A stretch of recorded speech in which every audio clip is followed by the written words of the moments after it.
குட்டீஸ், நம்மளோட குட்டி ஹிந்தி லேர்னர் சேனல்ல நம்ம இன்னைக்கு பார்க்க போறது विशारद पूर्वक फर्स्ट पेपरல सेकंड एक्सरसाइज पठित पुस्तक के आधार पर कफन पाठ का सारांश लिखिए. இத தான் வந்து நம்ம இன்னைக்கு பார்க்க போறோம். இதுல கஹானிகார் का परिचय, அதாவது ரைட்டரோட இன்ட்ரோடக்ஷன். கஹானிகார்கான முன்சி பிரேம்சந்த். ஜன்ம அப்படின்னா ஒரு பிறந்த தேதி 31 ஜூலை 1880, அதாவது 1880ல பிறந்திருக்காரு. ஸ்வர்கவாஸ் அப்படின்னா அவர் இறந்தது 8 அக்டோபர் 1936, அதாவது அக்டோபர் 8ல 1936ல அவர் இறந்திருக்காரு. ஜன்மஸ்தான் வந்து காசி, பிறந்த இடம். ஜீவனி அவரோட வாழ்க்கை.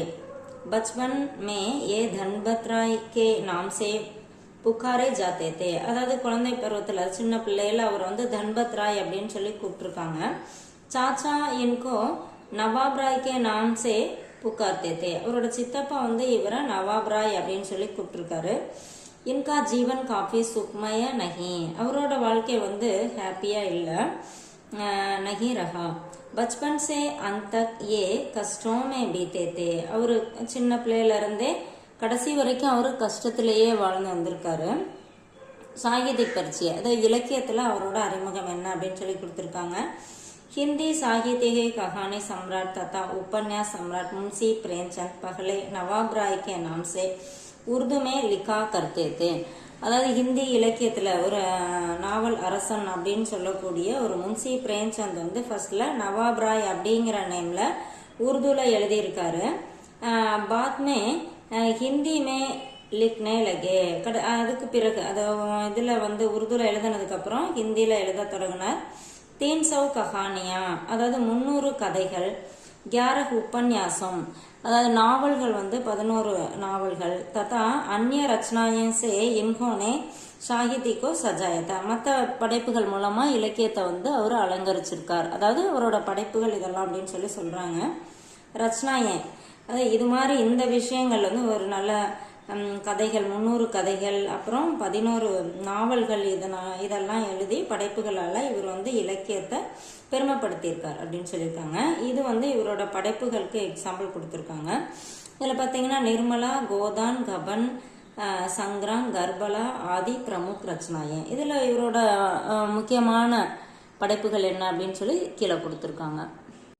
ஓகே, இப்போ இந்த கதையோட சாராம்சம் என்ன அப்படிங்கிறத இப்போ நம்ம பார்க்கலாம். கஃபன் கஹானி ஆத்ம கேந்திரித் ஆல்சி அவர் ஸ்வார்த்தி பாப் பேட்டே கீசு அவர் மாதவ் கி கஹானி ஹை, அதாவது கீசு மாதவ் அப்படிங்கிற அப்பா பையன், இவங்க 2 பேரும் எப்படிப்பட்டவங்க? ஒரு சோம்பேறித்தனமான, அடுத்தவங்களை ஏமாற்றக்கூடிய செல்ஃபிஸான ஆளுங்க. அவங்கள பற்றிய கதை தான் இது. ஜோ அப்னி பஹு வந்து இந்த கீசுவுக்கு வந்து மருமக, மாதவுக்கு வந்து வைஃப். ஸோ பஹு பத்னி.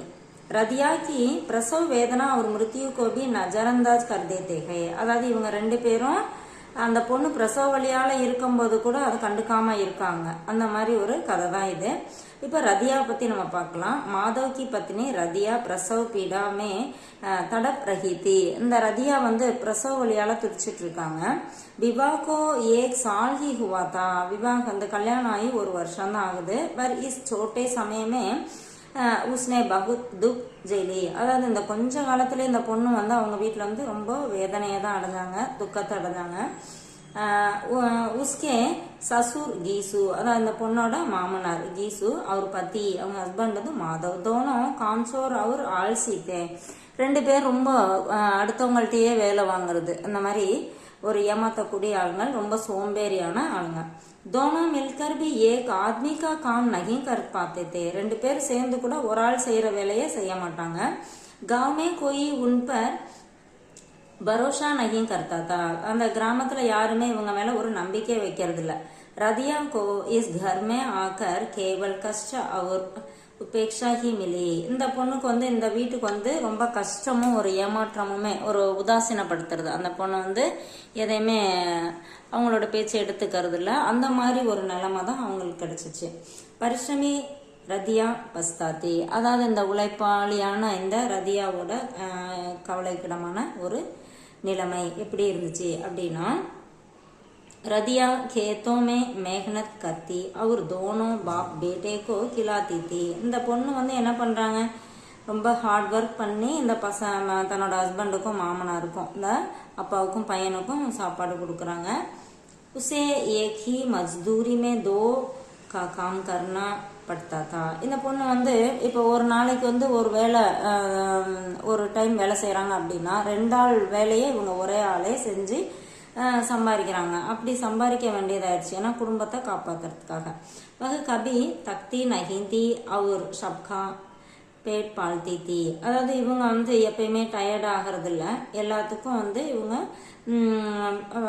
வயிறை வந்து வளர்க்குறாங்க அப்படின்னா எல்லாத்துக்கும் அவங்க சாப்பாடு போடுறாங்க அப்படிங்கிறத கொடுத்துருக்காங்க. ஜப் வகு பிரசவ் பீடாமே தடப் ரஹி தீ. அவங்க வந்து பிரசவ வழியால் துடிச்சிட்டு இருக்காங்க. அப்போ உஸ்கி தேக்பால் கேலியே கோயி நகிந்தா, அவங்கள பார்த்துக்கிறதுக்கு யாருமே இல்லை. அடுத்தது கீசு மாமனார் பேரு கீசு, அந்த பொண்ணோட மாமனார் பேரு அதை தான் இங்கே கொடுத்துருக்காங்க. கீசு 60 சால் கா பூடா தா. கீசு வந்து 60 வயதுடைய ஒரு கிழவன், வயதான ஒருத்தர். ஜிஸ்கி பத்னி மர்ச்சு கீத்தி, அவரோட ஒய்ஃப் வந்து இறந்து போயிட்டாங்க. வகு பெஹத் ஆல்சி அவர் தோகே பஸ்தா. அதாவது இவர் வந்து என்னன்னா ரொம்ப சோம்பேறி, அப்புறம் எல்லாத்தையும் ஏமாத்தக்கூடிய ஒரு ஆள். கவுமே கோயி உஸ்கா சம்மன் நகி கர்த்தா தா. இப்போ வயசானவங்க அப்படின்னா மரியாதை கொடுப்பாங்க இல்லையா, ஆனால் இவங்க அந்த கிராமத்தில் யாருமே அவருக்கு மரியாதை கொடுக்கறது இல்லை, ஏன்னா அந்த அளவு மோசமான ஆள். जब भूख लगती तो मजबूरी में लकड़ी तोड़कर माधव से बेचवाता, वरना काम से बचता रखता. அதாவது இவர் என்ன சொல்றாருன்னா, அவருக்கு எப்போ பசிக்குதோ, ஏதாவது அவருக்கு செலவுக்கு காசு வேணும் அப்படின்னா அப்போ வந்து விறகு வெட்டி விறகு பொறுக்கி மாதவ் கிட்ட கொடுத்து என்ன பண்றாரு, விற்க சொல்றாரு. மற்றபடி அவரு வேலையிலேருந்து தப்பிக்க தான் செய்கிறாரு, எப்பயுமே வேலை செய்யறது இல்லை. அவருக்கு தேவையான பொழுது மட்டும் அந்த வேலையை செய்கிறாரு. மாதவ் வந்து அவங்க பையன், அதாவது ரதியாவோட ஹஸ்பண்ட். அப்பனே பிதா சேபி படா காம்சோர், அவங்க அப்பாவை விட இவன் அதை விட மோசமான ஆள். Monger Ghana sorry Karnaugh he உஸ்கா ஜீவன் தா. அதாவது யார்கிட்டயாவது கேட்டு வாங்கிறது, அப்புறம் திருடுறது, இதுதான் இவனோட வாழ்க்கையா இருக்கு. அவங்க அப்பா வந்து ஒரு மாதிரி சோம்பேறித்தனம்னா இவன் வந்து அதை விட மோசமான சோம்பேறியான ஆளு. ரதியா கே பிரதி கோயி ஜிம்மேதாரி நகி நிபாயி. அதாவது ரதியாவோட எந்த ஒரு ஆசையும் நிறைவேற்றத்துக்கு யாருமே பொறுப்பெடுத்துக்கல, யாருமே அதை வந்து நிறைவேற்றதில்ல அப்படின்னு சொல்றாங்க. அடுத்தது ஸ்வார்த்தி ததா நிர்தய. ஸ்வார்த்தினா செல்ஃபிஷ்னஸ், அப்புறம் இரக்கம் இல்லாத. நிர்தய அப்படின்னா இரக்கம் இல்லாத ஒரு ஆள். रदिया प्रसव पीड़ा में तड़प रही थी, पर गीसू और माधव खेत से चुराए आलू भूनकर காணே மே லகேத்தே. அதாவது ரதியா வந்து பிரசவ வழியால துடிச்சிட்டு இருக்காங்க. ஆனா அந்த கீசும் மாதவும், யார் அந்த அப்பாவும் பையனும் என்ன பண்றாங்க, கேத்து சே சுராய, அந்த வயல்ல இருந்து திருடிட்டு வந்த உருளைக்கிழங்க வந்து சுட்டு சாப்பிட்டுட்டு இருக்காங்க, சாப்பிட ஆரம்பிக்கிறாங்க.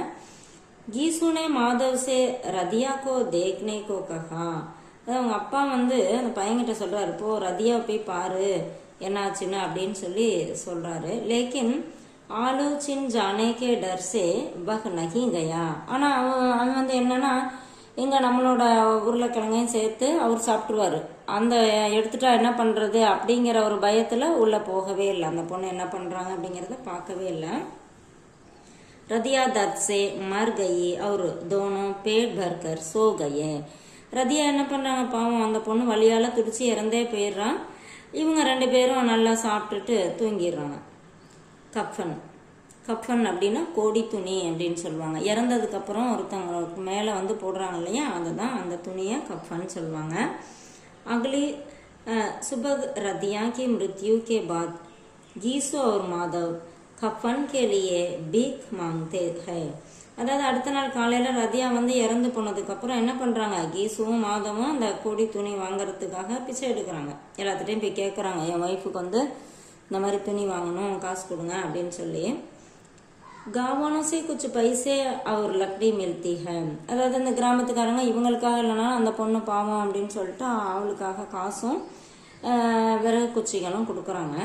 पर शहर जाकर वे कफन ना लेकर शराब और खाने में पैसे उड़ा देते हैं. ஆனா இவங்க ரெண்டு பேரும் என்ன பண்றாங்க, சிட்டிக்கு போயிட்டு அந்த துணியை வாங்காம சாப்பிட்றதுக்கு நிறைய சாப்பாடு, அப்புறம் ட்ரிங்க்ஸு, குடிக்கிறதுக்கு ட்ரிங்க்ஸ், சாராயம் இதெல்லாம் வாங்கிடுறாங்க.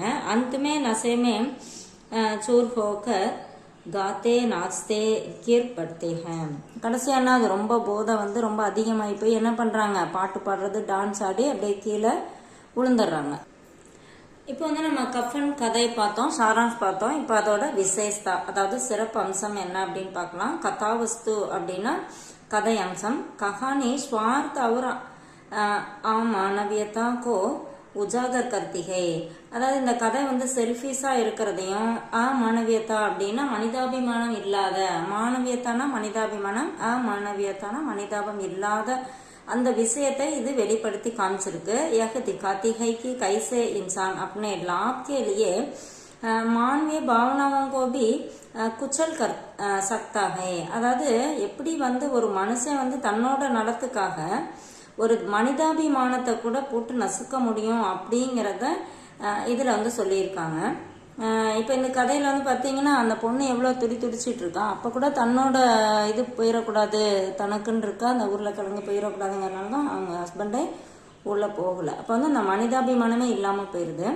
அடுத்து கத்தோப் கதன் டைலாக். சம்வாத் கஹானிக்கோ ஜீவந்த் और प्रभावशाली बनाने में बनाते हैं. அதாவது சம்வாத் அப்படின்னா அந்த டைலாக் வந்து கதையை வந்து ஒரு ஜீவார்த்தமாக கொண்டு போகிறதுக்கும், ஒரு மாற்றத்தை ஒரு அதில் அந்த கதை மூலமாக ஒரு பிரபாவ் அப்படின்னா ஒரு தாக்கத்தை ஏற்படுத்தக்கூடிய மாதிரியும் பனாத்தேகை உருவாக்கியிருக்காங்க. பாத்திரம் கே மனோபாவம்க்கு ஸ்பஷ்ட கர்ணேமே சகாயக்கை. அது கேரக்டரோட அந்த மனோபாவனை இருக்கு இல்லையா, அதை வந்து தெளிவுபடுத்துறதுக்கு இந்த டைலாக் வந்து உபயோகமாக இருக்கு அப்படின்னு சொல்கிறாங்க.